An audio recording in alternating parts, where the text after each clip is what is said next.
Oh, you made it. You're finally here. Welcome to Half Cocktails, a place where we have a great time celebrating science, the social contract, and just plain old congeniality. Dare I say a place where we seek a path to peace, prosperity, and exploration, maybe even in space. I'm your friend and host, Dan, the worshipping Dionysus man, sipping on some airy, effervescent wine today. And joining me, those wonderful gentlemen, the Professor and Ron. I know shoe stores hate them for this one easy secret trick. How are you doing today, gentlemen? Doing great. Excelente. We'll get to that trick that shoe stores hate later in the episode. You gotta wait for it. You gotta wait for it. It's definitely not clickbait. Definitely not. It's worth it. Yeah. We got a really fun and informative show today. Brought to you by Duff Beer. Can't get enough of that wonderful Duff. Talking about what were the news articles today? Oh yeah, that big giant war that's still happening. Going to touch base on Israel. Going to be joined by a special guest, Kyle from the new, True Trading podcast. Used to be Two Bulls China Shop. Anyway, he and I are going to be having a discussion about some AI that's been doing some insider trading. We'll get to that later. I'm going to go out a little bit over something that happened this week in history. The infamous Gunpowder plot of 1605 happened on November 5th. 1605. We'll be taking a look at that. Oh, I remember. Yeah. And, of course, Like it was yesterday. Hey, whenever I hear about a Guy Fawkes, my ears perk up. You know what I'm saying? Guy Fawkes. Oh, I know that. Of course, we do encourage you, reach out to us at halfcocktails@gmail.com, or maybe you want to send us a text message. We got a phone number now, 443-499-8253. That's 443-499-TALES, T-A-L-E-S. But be careful, we can and may just talk about it right here in our listener interactive segment, which, obviously don't have any listener interactions yet. Crickets chirping. I really would like some text messages, maybe some phone calls. Yeah, you can leave a voicemail on that number too. Toll free. Great stuff. Toll free. And any updates from you guys in your neck of the woods? Just what's going on in our everyday lives kind of updates? Oh, I mean, anything you want to alert the listener to. It's got to be entertaining, though, because if it's boring, you're fired. Fired. Oh, man. Well, nothing, man. Nothing. Excellent. Playing it safe. Yeah, that's good. All right, hey, let's fire up the time machine. Nothing would be better than a look at days of yester in a time machine. All right, let me set the stage for you. November 5th, 1605. We are inside the Parliament building in Great Britain, and there's just some dude sitting underneath it with a shit ton of gunpowder ready to light it up. They catch him. They kill him. Guy Fawkes, the Gunpowder plot. This is a story, honestly, guys, I didn't even know about this until V for Vendetta came out. I'm ashamed to say. Same. I mean, it really was the Mecca movement of England. Make England Catholic again. Yes, great way of putting it. So let's take a look around. What the hell was this thing? They were trying to blow up the entire legislative branch and monarchy branch of their government, right? Because, I mean, after the Magna Carta, you had the king in England, and then you had the nobility, and it kind of evolved into where it is today, where it's much more of a social democracy. But in 1605, King James had a fuck ton of power, but so did the House of Lords, the nobility, right? They wanted to blow the whole thing up, just wipe everybody out all at once. Why? Religious conflict. Maybe people don't ever change. Maybe we're exactly the same, because this feels like this is the same shit we're dealing with 420 years later. The Catholics felt like they were an oppressed minority. They certainly were oppressed. The big schism between Catholicism and the Church of England had happened, I think, a couple centuries earlier. The early 1500s, King Henry VIII took control of the English church from Rome, right? So that kind of started this whole thing. And Catholics, they felt marginalized, they felt oppressed, and this was them hitting back. A lot of people got together, planned this deal. They were renting a room from a lady nearby and like digging tunnels under the Parliament. At one point, they were storing the gunpowder and they had to replace it because it went moldy, mildewy, went bad, just sitting there. And do either of you guys remember how this plot came to be found out? Why we're not talking about the 1605 demolition of with the Game of Thrones Cersei style destruction? I actually do not. Professor Greengard? Oh man, if I were to guess, I would just say somebody told, because when you're sitting under Parliament with gunpowder, you'd think that a fuse would be, you could like light it or whatever. I guess maybe they were waiting to get as many people as they could. But okay, so he didn't light the thing. He did not light the thing. They caught him early because he was waiting for a specific time for everybody to be there. And what happened was someone sent an anonymous letter to a member of the House of Lords that they liked and said, hey, don't show up on this date. And that guy was like, wait, what? Why? And immediately took it to authorities, and he gets it to authorities, and then they immediately go, well, something's going on. We need to search shit. So before the nobility even started showing up, they sent people, and they just went through everything. They went everywhere looking for anything they could find. And then they find a single man sitting underneath the building with 36 barrels of gunpowder and, a lighter. I'm not doing nothing. Yeah. This is just pickled herring for a friend. So it didn't happen because one of the treasoners had a feeling that one of the lords was one of the good ones.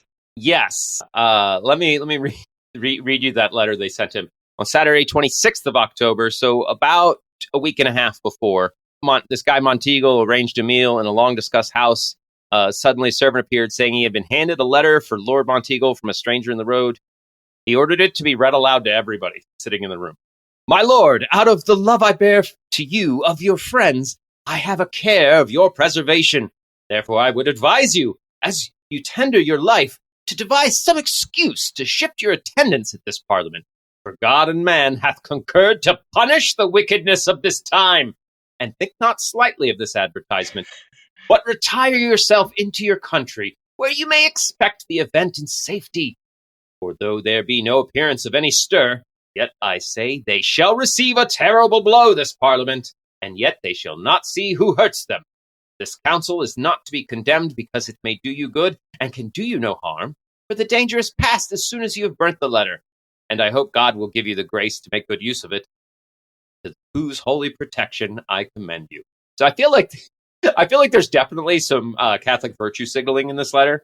Just a little, maybe. So this dude Monteagle gets it, has it read to everybody in the room, and immediately rides to Whitehall in London and hands it to the Earl of Salisbury, who then informs the Earl of Worcester, who already suspected some Catholic earl. But they keep it quiet because the king's off hunting. They don't want to freak him out, and they start investigating, and then they decide to wait and investigate and catch them all in the act. The king did see it ahead of time. King ends up seeing it on the 1st of November when he gets back to London after hunting it. And after the king reads it, he goes, "What do they mean blow? What is this this blow they're talking about?" The king himself was like, they're talking about some stratagem of fire and gunpowder, which is crazy to me because you don't often think of like the monarch being the smartest guy in the room. Not usually, no. Wow, they find it out. They save the day. Now, these guys that plotted this stuff, they did not get a good time out of for all of their efforts. There was an investigation starting November 6th. they started torturing Guy Fawkes, who was found in that damp cellar with the gunpowder. And at the beginning, this dude, he's described as having like a very typical of the era mustache. He starts by getting arrested, and he only talks to them in French, right? Oh, they must have loved that. Right. Definitely some, some sort of scheme to cast aspersions on those filthy French bastards. They hate us Englanders. They hate us British. He tried to make it seem like a false flag. I think so. But, they used some pretty brutal torture back in the day. It took a few days, though. They were all kind of impressed with how much torture Guy Fawkes was able to withstand. Like, even the king was like, well, gotta respect his mettle. But he did eventually start speaking English. And that was their first clue. Aha! We tickled you into becoming an Englishman. Right. I think they had him on the rack. Oh. Eventually, Fawkes stated, quote, his intention was to blow you Scotch beggars back to your native mountains. Had to get racial somehow between the whites. And it's always fun for me here in America looking at the UK and being like, Scottish, British, what's the difference? And then looking at this historical account, he's like, fuck you, Scottish fuckers! which is really, I think, speaks to the heart of the silliness of racism. Because on the history of the planet, if there's an out group that you're like, it's all them, they're the problem, and the them disappears, you have to find a new them. You absolutely do. And it could be you. It could be you. So anyway. Okay, so Fawkes' Roman resolution. He starts talking English on the rack, tells them, which, by the way, the rack, if you're not familiar, your arms and legs are splayed up and down and tied and slowly stretched away from you.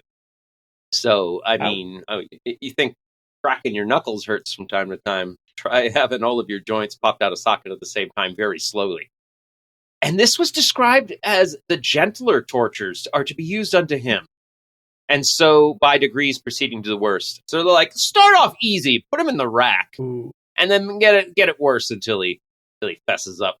I am so glad that we got rid of torture as a method of extracting information. Oh, that's a good thing that's long in our deep history and would never happen today. Could never happen today. Would Right. never. Never. Not on American soil that can vote. Yeah, you outsource everything else. Outsource torture. We'll somehow put it on an island in Cuba? What the fuck is that? Fun fact about torture, the author Christopher Hitchens long described waterboarding as not torture and no big deal, and very famously made a bet and got waterboarded himself to prove that it wasn't torture. And after that experience, he immediately changed his stance and said, holy shit, no guys, that's torture. Which in this instance, yes, they actually got the information from Guy Fawkes. What we don't know is all the bad information he gave him before that. Torture is notoriously brings human beings to a point where they'll just literally tell you what they think you want. You don't even have to torture someone. Just a standard police interrogation will tear out false confessions. Yeah. People like to tell other people what they want to hear. It's a thing. It's a social thing. Anyway, they torture the fucker. They get the name of all the conspirators. They're all arrested, and they are surprisingly sentenced to death. Attempted regicide, yes. Try and blow up you attack the Capitol, you get put to death. Well, I mean, they certainly made persecution for Catholics a little bit worse as a result of their actions. Oh, because now Catholics are being tortured. Right? I mean, the history of Catholicism in England is its own podcast. We don't have time to get into all the nitty-gritty there, but these guys didn't come from nothing, right? Like, there actually was Catholic oppression in England. Very much you don't tell me what to do, Rome. You know, they start the Church of England. And then Guy Fawkes himself, believe it or not, was brought up Protestant. He had Catholic relatives. And it was later as an adult that he joined Catholicism wholeheartedly, and then actually traveled to Spain to fight in wars for the church. A true believer. Like he put his money where his mouth was. He put his life on the line. Like, So just to get my head on straight, though, we're looking at a plot for religious freedom, or just because they want Catholic to be in charge and then still not have religious freedom. Yes, the correct. second one. Okay, Correct. So it's bad guys against bad guys, and that would never happen anymore as well. Yeah, that doesn't happen at all. Yeah, we never bad guys. So the idea was, if they kill King James, they can put the third in line of succession, Princess Elizabeth, who was Catholic. They could put her on the throne. They wanted to get a Catholic monarch back on the throne. I see. One loyal to their friends. Okay. Well, then, I mean, when was it? Like right around our revolution, the Glorious Revolution happens, and they get William and Mary on the throne, and I think they were Catholic. Ooh. Let me look at that. Did that happen this week? No, I'm just saying the timing. So, like, it's 100 years between the Protestant Reformation and Protestants are persecuting Catholics in England, right? And then in another 100 years, we have a Catholic on the throne. Yes, Mary II, Queen of Scots. She and her sister Anne were raised as Anglicans at the behest of Charles II, but their parents were both converted to Roman Catholicism. It all just seems like a bunch of silly crap to me. That sounds like the definition of religion right there. Shh. Don't. You can't tell them. It's too much. Their heads will explode. Like, okay, we do communion, and you guys don't do communion, but we have the same prophet and the same basic idea of our religion, the same book. How dare! But one of you guys drinks wine. Yeah. You compare Protestants and Catholics, and then you compare either of them to, like, let's say, Hinduism. We're splitting some hairs here. And it seems pretty silly, right? Like, wait, you're arguing about what? You're killing each other about what? Mm-hmm. Yeah. I think South Park did great justice with that when they envisioned the atheist future, and they were killing each other, whether to call it the United Atheist League or the Atheists United League. Yeah. The tribalism always breaks through. Yeah, what is it about people where we have to have, like, what? No, regardless of what our actual differences are, and I'm really glad the conversation came here, because we're talking about the Gunpowder plot, where these people are killing themselves over such minor Christian differences. When you look at Judaism or Hinduism or Buddhism or Taoism, you look at many fucking Haitian voodoo, all of these other religions are so different than Christianity, and Catholicism and Protestantism are right next to each other. Like, what is it about people where we seem to need to draw these lines and say us and them? You're them, and if we get rid of them, like I said, you just move the line, and now it's here. Why are we constantly doing this throughout history and currently, right now? Yeah, it blows my mind. There's got to be a better way. And I know you might say that I'm a dreamer, but I'm not the only one. That's profound. Well said. I am glad you recorded it. Yeah. Let's write that down. Yeah, you could use that in a song, bro. I imagine if I did. No. Cutting room floor. That's the content people come for right there. No, I look at, and I know we spoke about it last week, but I look at something like Star Trek, where it envisions a future where people are no longer drawing the lines inside of humanity, right? Humanity is one. Like, we are the us, the we. Like, there's no, like, well, those humans are different. We should kill them. But those Klingons. Those Klingons, right? We're not at all stand-ins for modern humans. Quiet, you.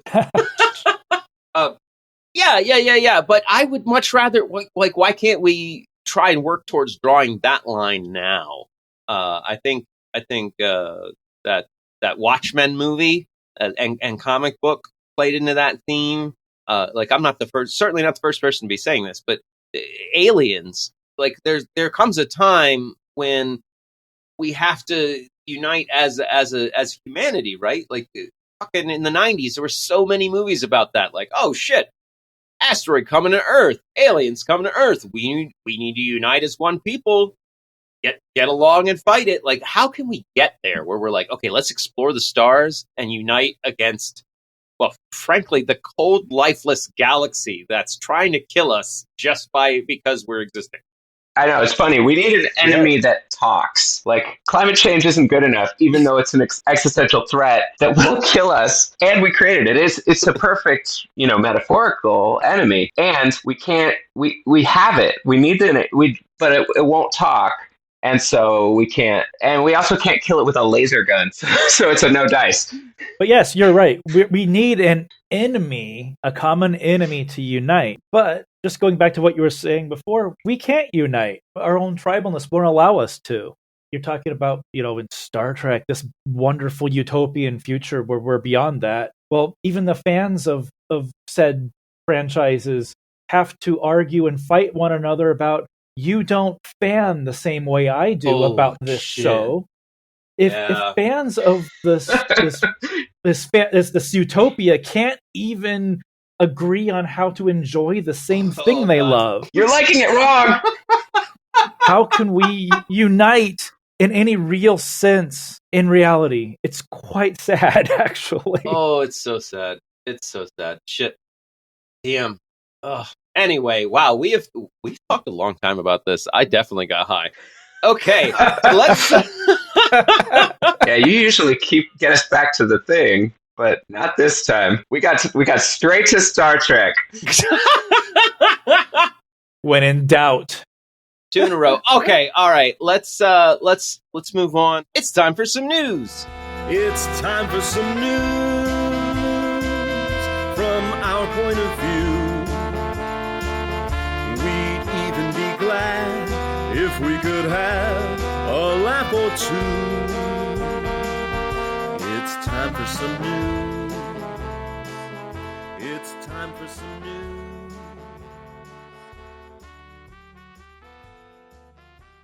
Okay, and for this next news story, I've brought in a very special friend of mine, Kyle, the host of Two Bulls in a China Shop podcast, my old stomping ground. Formerly known as. That's right. Now merged with, you can find him over on Vanta Trading, right? How you doing, Kyle? Doing pretty good. It's been a busy month. Yeah. I'm sure, as you probably know. Oh, yeah, we both do shit. It's finally, I think it's finally getting to the home stretch now. We got the servers merged. According to the first episode, I think we got a name finally settled on. I think we're going to go with True Trading. Stock trading. Anybody listening along wants to learn about stock and futures trading and the competitive auction, seriously, go do yourself a favor, go check that out. We'll have the link in the episode description for that. And you'll know why I asked Kyle over to have cocktails to talk about this news story. The headline is Artificial Intelligence Bot Capable of Insider Trading and Lying, say researchers. You sent me this link and I was like, yes, I want to talk about this. Right. Oh, it's too good. These are the news stories that are fun. Okay, yeah, there was just an AI safety summit in the UK. And what was the company's name here? Apollo Research, an AI safety organization, is partner of a task force that carried out a project where they used ChatGPT-4, the model available to all of us, and they put it in a sandbox, enclosed system, and programmed it to trade. And then told it was part of a company that was trading stocks. I love this. And then it said, the company, hey, trading bot, damn, this company's on hard times. We really need to do good. Oh, and by the way, we got this insider information we're not allowed to use. Well, it's a shame. Like, it sucks, but we can't use that. You won't use that. And the bot traded on the insider information. And then they asked the bot, did you make those trades based on that information? And the bot said, no, what? You told me not to. No, I wouldn't do that. Never. It's actually worse than that because they told the bot specifically that acting on this information was illegal. And the bot acknowledged that it understood that. Yep, got it, boss. Illegal. Don't press the red switch. Gotcha. Totally legal. Exactly. Yeah. And then lied about that. It's really intriguing to me because we're seeing morality play out in an AI bot, because morality is weighing competing values and saying which is the most valuable, which is the highest to obey right now. Do I let my kids starve or steal this bread? The famous trolley problem. Do I flip the switch, let 5 people die, or 1 person die? You should probably explain a little bit more about why it made the decision and why it lied. There's a little bit more to the parameters where, so they told the bot that the company was struggling financially as part of the orientation. And then it gave it that information but said that, like you said, shit, we can't use this. I'm so sorry. But then in another email confirmed that from another employee that the bot got access to that confirmed the company being in dire straits. So basically the bot was making a decision to act on information that it knew the risk that this was illegal, that it'd get in trouble. They had to make a choice between doing that and getting caught or the company going down. Right. Yes. And it chose the company. Yes. It was like, oh, well, fuck the laws. We got to save this company. It's more human than I thought it would be. Right. That's a decision a lot of us would make. Yeah. Or a lot of us wouldn't be, you probably do that. There's a really good book by a philosopher named Joseph Fletcher. He's actually a Christian minister, pastor, of some level. And in that book, he talks about a thing where this woman in World War II was a prisoner, and she fucked a guard to get home to her husband and kids. And he was like, I gotta ask you, was this adultery a sin? Did she do something immoral getting home to her kids and family and surviving the war? Because everybody else in that camp died. She saved her life and got back to her kids to be a mother for her kids by committing adultery. The worst part of it was that it was a Nazi. Well, it was, I think it was a Russian. Oh, okay. Well, Does that make it any worse? no, I think that's better. The real life story ended with the husband being like, this is the most prized child ever because he saved your life, brought you home to us, and like was a member of the family. And so his point was exactly what we're talking about here. You're faced with this choice, and you've got these competing ideas of what's right: saving the company or obeying the law. People's jobs are on the line. Your coworkers aren't going to be able to feed their kids anymore if this company goes under. Yeah, one of them was a little more life or death, though, Dan. And that's the reason why one of those is punishable by death, and one of those is just a corporate law. Is it adultery punishable by death? Oh, I'm sorry. It was I meant life and death circumstance. Yes. The consequences of the scenario she's going through are a little more severe. Yes, it's the only example I remember from the book because it's such an extreme example. Very good book. Situational Ethics, Joseph Fletcher. Anyway, I think it's very fascinating that this is what they came out with. What they didn't say was they've got an AI trading. They got ChatGPT trading. I mean, I've got it doing work for me.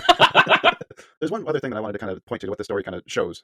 Is I think we've had the discussion before on like what this AI model is actually doing, and it's not about giving you honest answers. The thing is trained to predict a response that you will like.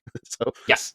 Yeah, truth is secondary to that. Its main function is to make you happy with what you're hearing, and I think this is just a prime example of that and the limitations of AI. Kyle, that sounds like every bad relationship I've ever been in. That's a lot. That's a lot to unpack right there. Yeah. Oh, yeah. So AI feeling more real. I know I've played around with ChatGPT and been like, I specifically want you to answer this question, and it'll be like, no, I can't answer that question. It's too religious. And I'm like, no, I don't care how religious it is. Does the screenplay trick still work? Yes. When you say, I'm writing a play where the main character has to do this. How would he build a bomb? Yeah, dear listeners, there's your hack for ChatGPT. It'll answer your questions if you say exactly like Kyle. So you just got to frame it like, hey, I'm writing a fictional story that has an AI in it, just like you. All right, again, you can find Kyle. What do you call in the new show? I think it's. Oh God, I should double check that. Okay, you can find them on Discord on Vanta Trading. Yes, that for sure is the case. And we'll have a link that you can include. We'll have some links to that in the episode description. Really, really amazing educational content available there, and a great true trading and a great support community. So you're not doing it alone because doing it alone is really, I think, it's near impossible. You can Yeah, we both tried. It didn't work. Does not work. Okay, all right. Let's move on. We'll talk to you soon again, Kyle. Thank you. All right, bye, man. Now back to the other presentation, guys. I don't know if you're aware of it, but the Israel shit didn't wrap up. Like it's still ongoing. Wait, what? Really?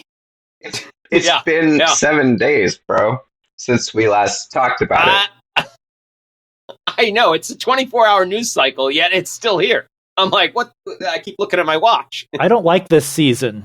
This season sucks. Apparently, Prime Minister of Israel Benjamin Netanyahu on Sunday had to discipline a junior member of his own cabinet for voicing openness to the idea of Israel carrying out a nuclear strike on Gaza. Not at all terrifying. A nuclear strike on Gaza? You know that? Don't they consider that their own part of their own territory? I don't know. I mean, that's pissing into the wind, isn't it? I would think so. It's about as sensical as like, well, the terrorists are coming from Mexico. Nuke the border. Wait, no, there's a lot of Americans that live on that border. Like, nuclear fallout's huge.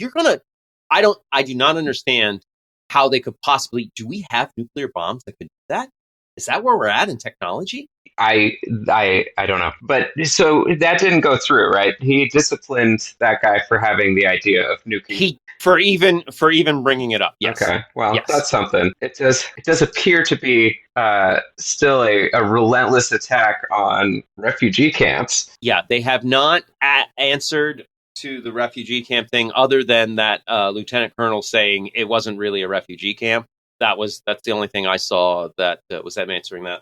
I did see something on that, but I have no idea of the veracity. But I had read from, and to be fair, it was an Israeli news source, so grain of salt, of course. But they mentioned that the area that was just designated by the media as a refugee camp had been a refugee camp 30 years ago, had not been for quite some time, and had been an area that had been a Hamas stronghold, storing material, things like that. However, again, like I said, Israeli news source could be a little biased there. I mean, it is absolutely difficult to weed out propaganda in this situation. That's been my most difficult part of this journey, is sussing out reality, because, if you say something like, we want a ceasefire now, if that's your protest, and let's say you have a Palestinian flag somewhere, that's coded as anti-Semitism, and your life is different now. Yeah, it's scary out there. The fog of war is dense. It's so tricky. It is so tricky because I myself am very close to many Jewish people in my personal life. I'm very close to many of them. Jewish American people. It's difficult because we're on one hand we're talking about a country, right? But somehow we're also talking about a culture and a genetic ethnicity at the same time, all wrapped into one package. There are very few countries and a religion, and there are very few countries that you can point to that had all of those things in one package. Like, if I'm criticizing Guatemala, if I'm saying, wow, fucking Guatemala's being really harsh on those fucking guerrilla terrorists, people don't go, well, you must fucking hate Latin people. Right. But with Israel, it's all conflated. And it's tough because people who are anti-Semitic do hate Israel, right? So all of a sudden, if you've got a criticism for Israel, you find yourself on the same side as that Nazi asshole down the street. It's like, wait, what? Fuck. Right, and nobody wants to be in the Nazi basket. At least I don't. Right. So that's tricky. I also just don't really understand how we can have one side committing 9 times as many civilian deaths and us just saying, well, it's war and both are bad and that's that. And I feel like I'm guilty of this too. This actually is not a war in the conventional sense. Okay? Hamas is a terrorist organization. There is no Palestinian army in Gaza. There's no uniforms. Like, calling this a war is giving far too much credit to the Israeli side of it, okay? Because they're firing rockets, as we described last week. They're tearing up water pipes to make rocket launchers. What is Israel using? American tanks. Yeah, like the latest technology. One of the reasons I brought up this guy saying, let's nuke them, look at they have conversion tables where they say by tonnage of explosion, how powerful was this explosion? The power of the amount of bombs, conventional non-nuclear bombs that they have dropped is higher than the tonnage we dropped on Hiroshima and Nagasaki in World War II. You mean in this last 6 weeks? Okay, that's worthy of noting, because I mean there's been sort of regular bombing for many years. Yeah, I think that what kind of blows my mind is that the second it happens in a place that's more wealthy, in a place where that standard of living is higher, that's when the shock happens, and oh my God, this terrorist attack has happened. But to me, stealing lives is stealing lives, and one is too many. I totally agree with you. One is too many, and they just keep saying, well, those last ones justify the next ones, and that's the problem with war. It's the same exact problem with gang violence, right? Like, it's hard to stop the gang violence because there's so much revenge, and then that revenge kills somebody, which causes revenge, which kills somebody, which causes revenge. It's like fucking tennis, back and forth. You see the same shit with war. Right. Eventually, someone has to take one on the chin and say, "I will not hit back." And even then, that's extending the trust, and the other side can take that as an opportunity to go in for a fiercer kill, or say, "Oh no, you're right." And if that happened, then the other side would take that as a lesson, and the cycle would continue ad infinitum. Yeah, I mean, and I've had a chance to look at Hamas's foundational documents, and it's pretty awful. Some pretty awful shit that they stand for. So, and I also would say it would be very difficult to fight that. I don't know how you do it, because they're hanging out in this open air prison. These regular people who are in the crossfire, and that's terrible. So I don't know that I have an answer, but I strongly am sure that the answer is not dropping bombs on known civilians. And then I also just think the answer is that this international narrative that it's okay to kill people if their socioeconomic status is low enough is absolutely insane. It's dog shit crazy. It needs to stop. Yeah, absolutely. Yeah, if they were bombing Switzerland, this shit would be completely different. Well, that's exactly what happened when all of this exact same stuff has been playing out in places like Uganda for many, many years. And then the second it's in Ukraine, where everything is yellow and blue. And I'm not saying we shouldn't support Ukraine. I absolutely think we shouldn't support Ukraine. But I think the response is always shock if somebody rich enough is killed. Yeah. Right? I think you can get a lot of public support for things like that because people are like, oh, I identify with that group. They are more like me. This could happen to me. It's, again, tribalism on a grander scale. And that's a really great point. And let's end on that point and move on, because we talked so much about that damn gunpowder plot. Let's talk about a little bit about some snake oil. Oh, snake oil on sale for me. Nothing but snake oil, and it ain't free.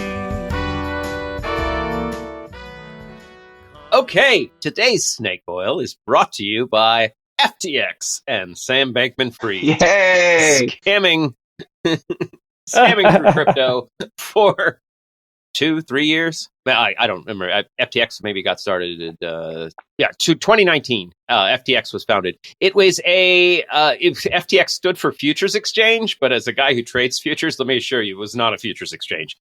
It was a cryptocurrency exchange, and he also started a crypto hedge fund. So he got sentenced. Oh, he's about to get sentenced. He got found guilty on all 7 criminal charges brought against him. He starts FTX. FTX, a cryptocurrency exchange where people like you and me could link our bank accounts and buy and hold and trade crypto all on their platform. Sounds great, right? Amazing. Not sketchy at all. I'm in. As someone who has I threw 2 bowls in a china shop, I got to interview a lot of professional industry people, and I certainly had a lot of crypto company people with their crypto companies and different tokens and stuff come on the podcast and do interviews. And it wasn't very long before I started backing off and personally recommending to people like, hey, I don't invest in crypto. And it's the Wild West. And a lot of people hear Wild West and they see $sign.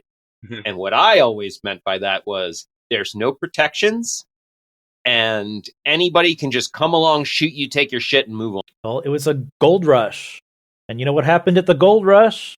The only people that made a profit were the people selling supplies to those out seeking the gold. Well said. Well said. Yeah. Exactly.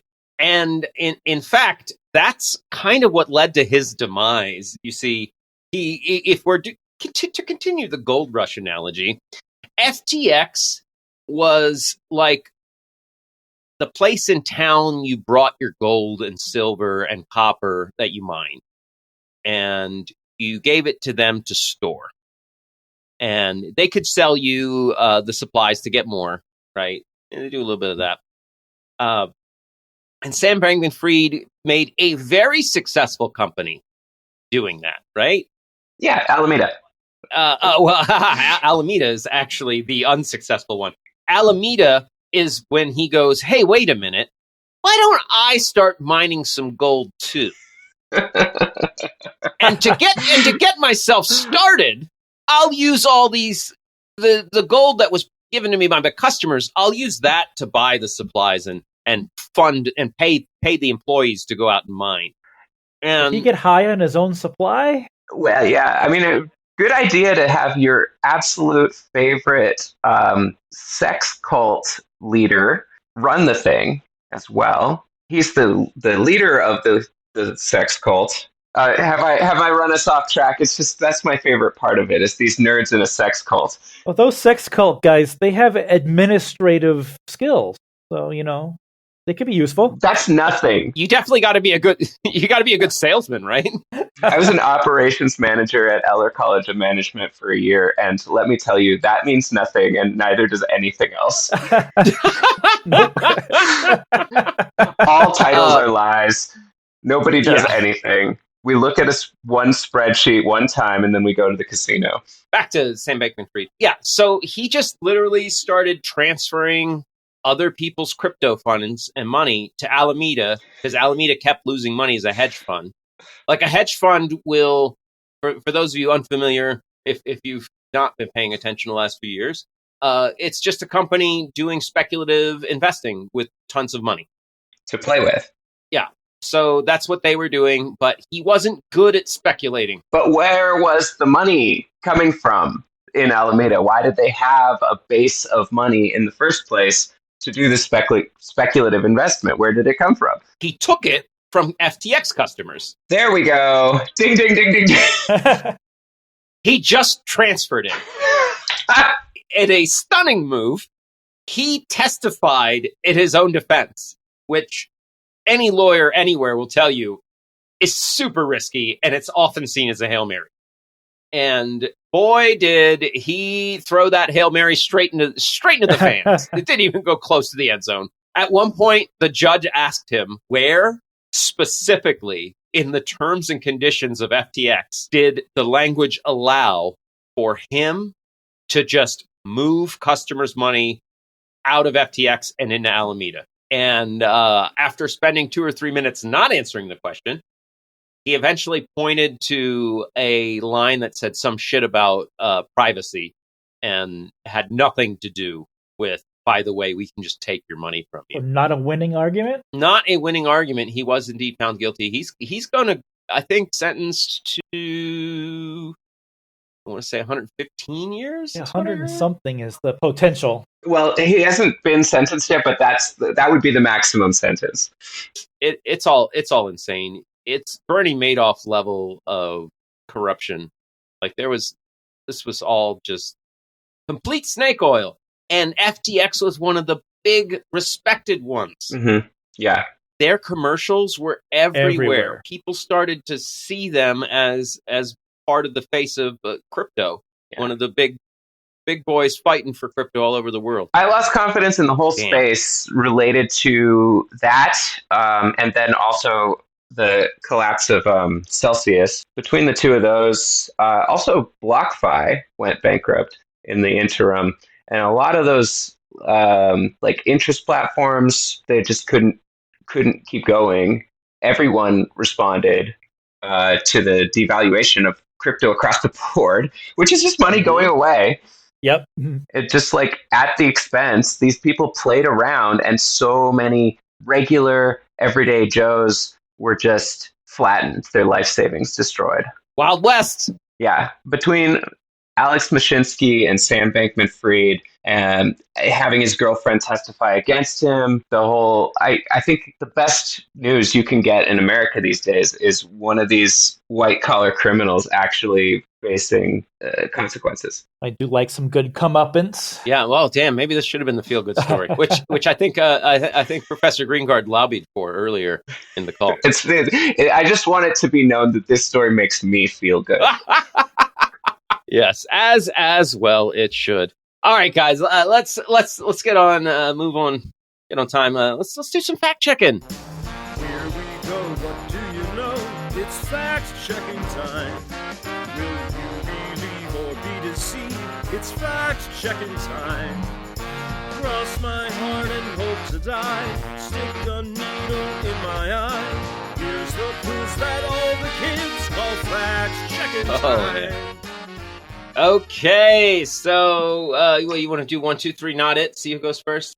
I'll go first. Okay. So, all right, Alex, we'll let you go first. Very, very simple, innocuous thing. There is a St. Louis potato chip called Red Hot Riplets, and the claim on social media is that they've been banned in California.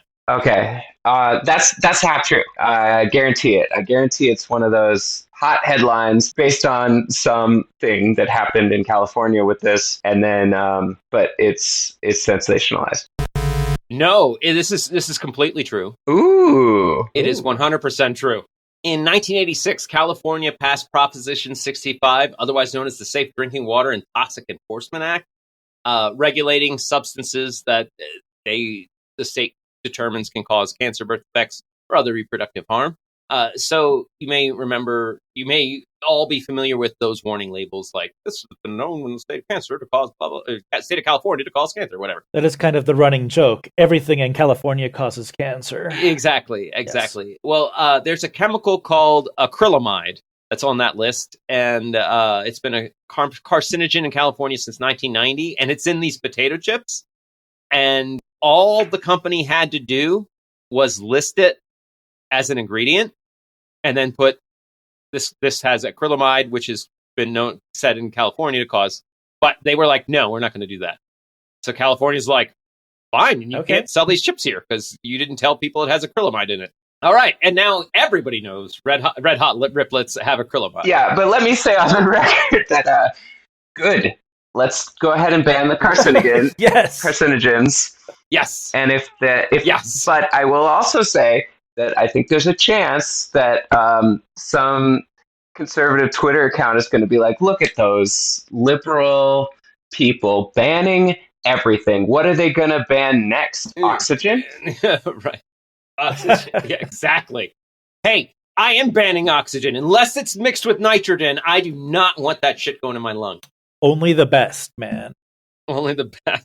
Lungs? What year are you in? Pretty soon we'll all be buying Perrier, as in Spaceballs. Right. Open up. Actually, that shit exists too.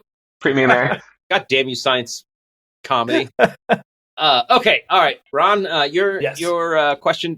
There's a social media post going around that male dolphins form romances to help each other hook up with females for sometimes as long as 15 years. These friendships can last. Knowing very little about dolphin behavior, I'm going to go out on a limb and say that sounds like true. Yes, it is true. To score a lady, male dolphins are said to form bromances or alliances to help each other ensure their reproductive success. So basically, wing dolphins. Yes, they play wingman to their fellow plodmates, sequestering fertile females in a cetaceous courtship of sorts. Now, dolphins are known, when they say sequestering females, like... That sounds a little sketchy. I'm not going to give dolphins a pass here.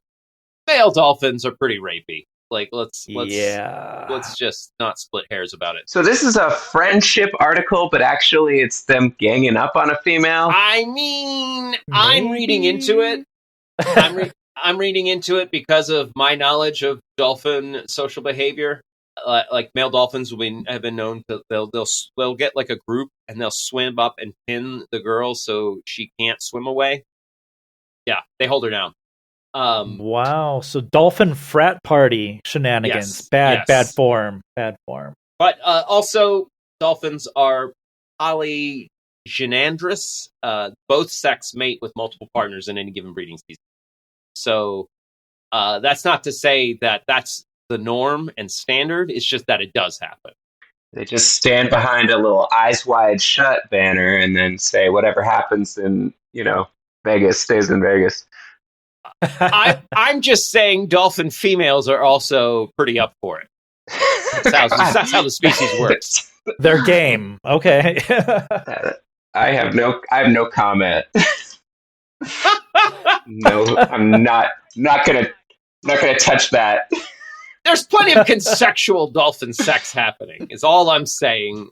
We don't have to assume that the bromance is for ill behavior. I just wanted to say that they are known in the animal kingdom for having intelligence, and usually intelligence results in sexual assault. And violence. Wow, what a dark turn this fact-checking quiz has taken. Alex, are you ready for your next one? I don't know. But let's try. I thought those were the fun ones. Like, these aren't political. Don't worry, I'll make it political. How dare you talk about dolphins? Okay, all right. Nasty. Someone on what used to be called Twitter, they shared a thing. They shared a photo and said, if you need to smile about something today, Google Earth now shows good quality images of Ukraine's successful October 2022 strike on Russia's illegal Crimea bridge. And they showed a picture of that bridge mid-bombing, claiming it is from Google. It's from Google Earth, the bombing of a bridge. That's great. But I feel like it's my duty before I answer the question to say that I don't think a post on Twitter counts as news or any kind of source. Or at least it should not. So I'm taking a and you said this isn't like a news outlet posting it. It's just a person. Yeah, a person. So here's the thing with the fact checks is most of them now these days are social media posts because the majority of people out there aren't reading news outlets. They're going on social media and they're being shared stories and memes. Just so I'm clear on the game, I don't get the name of the source. I have to pretend that I'm Joe Scroller. Political commentator Glasnost Gone on X, formerly Twitter. Okay. Totally legit. All right. But yeah, I'm sorry. If I get a point for this and I say false, then I feel like I'm cheating because I just squeezed that information out. Oh, what's your answer? False? I say false. No, it's true. Oh, what? Absolutely. You can go out on Google Earth right now and find images of this bridge's destruction that they took from their satellite in October 2022. Wild. Wow. The future is now. Yeah, I'm looking at the picture and it's real and it's like, whoa. I don't know anything about the Crimean Bridge, so I'm not going to try and delve into that, but go Ukraine. Yeah. Knock that thing down. I might have to reevaluate my philosophy of the game because generally I'm false until proven true when it comes to news sources. But I might lose this game.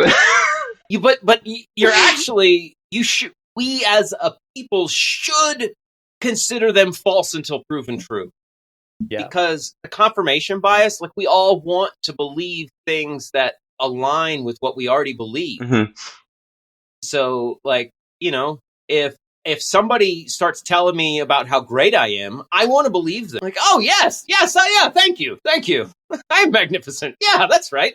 Oh, man, this is going to make my next segment feel really bad for you. It was all about how great you are. Dang. Oh, no. Wait a minute. Yeah, if I'm going to be honest, I got to be skeptical now. All right. Ron, one more correct, and you take the day. All right. Because Dolphins were so safe politically.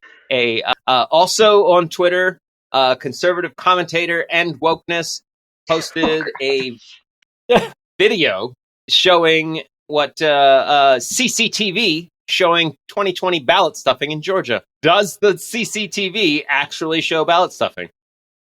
It's video of people and they're taking these containers, look like suitcases from under a table, opening up and just tossing them right into the vote counters.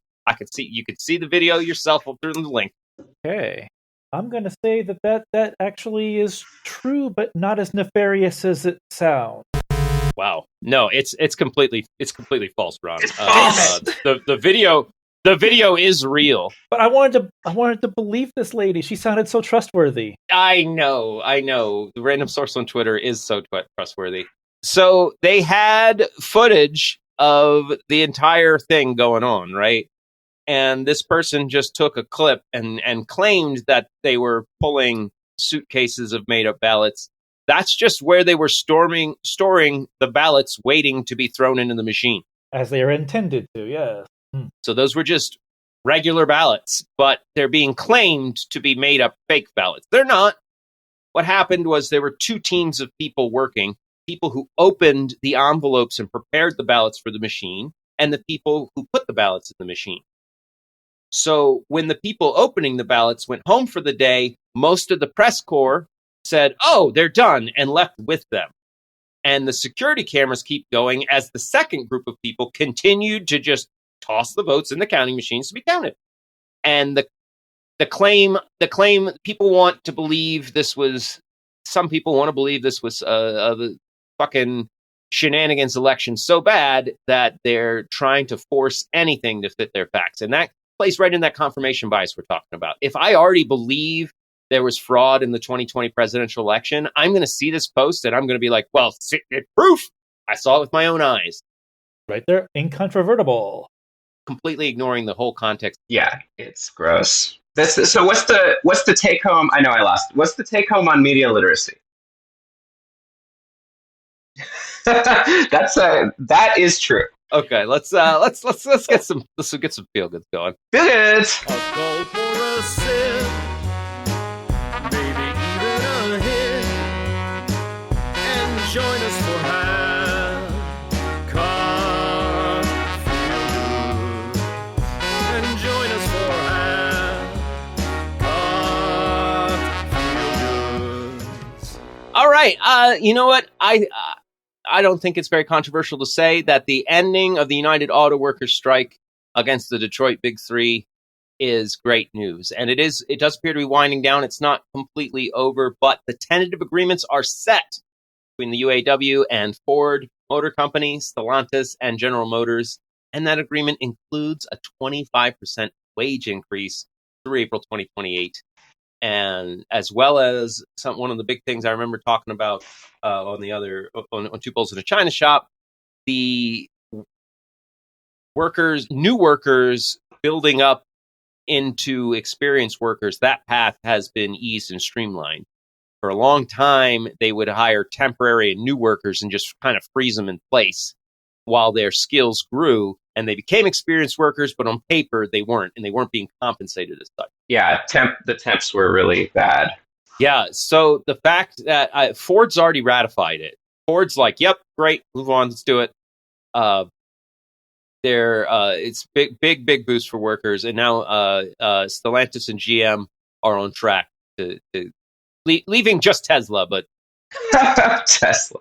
Yeah, they're not gonna become progressive or follow anybody's rules. Yeah, I'm really pleased to see this wind down, because everybody wants the American economy to be moving along and humming along in a positive and good way, and this helps us get back to that. And frankly, we've all seen inflation skyrocket. And it always boggles my mind that they're like, oh, everything's going up. It's like, well, why isn't the cost of labor going up? Exactly. Right. Everything else is inflating. It's the only thing we can do is bring up labor. It's a natural motion up of inflation. It's going up at a rate we don't love, but you don't just like bring prices down. That's not a part of the cycle. The only thing that's the next step is raise wages. Yeah. Yeah, you can't skip it. So I'm glad there's at least been a lot of union activity that's been, in the open. The actual union presence is lower and declining, but at least there's like union activity in the news, which I think will inspire people to be like, hey, maybe a union is good. Maybe getting paid for is good. Yeah, it's definitely some feel good stuff. Anytime I hear about, like, I'm a total plebe. I'm a plebe. When I hear that the people are getting their needs advanced, it makes me happy and it makes me smile. Yeah, me too. Because I don't care if you make today in America $500 grand a year. You're a plebe. That's not enough, right? Like I know you think you're rich and you're doing well. You're doing great. You're doing fucking phenomenal. But you know what?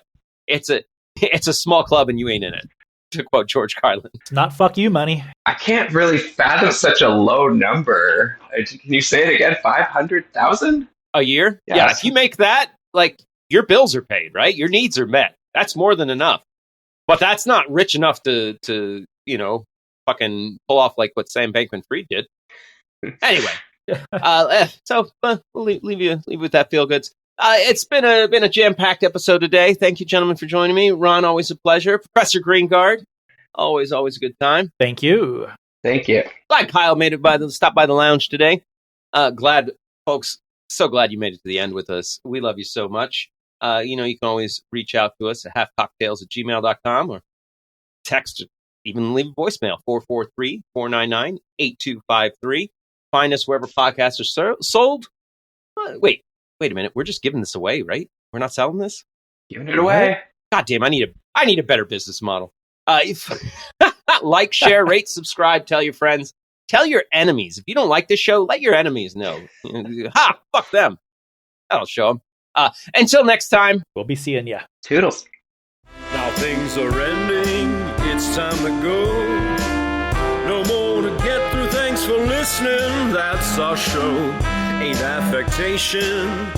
We're just leaving you half-cocked. Half-cocked. We had a good time talking today, but even best times eventually they fade away. Ain't adjuration, we're just leaving half-cocked.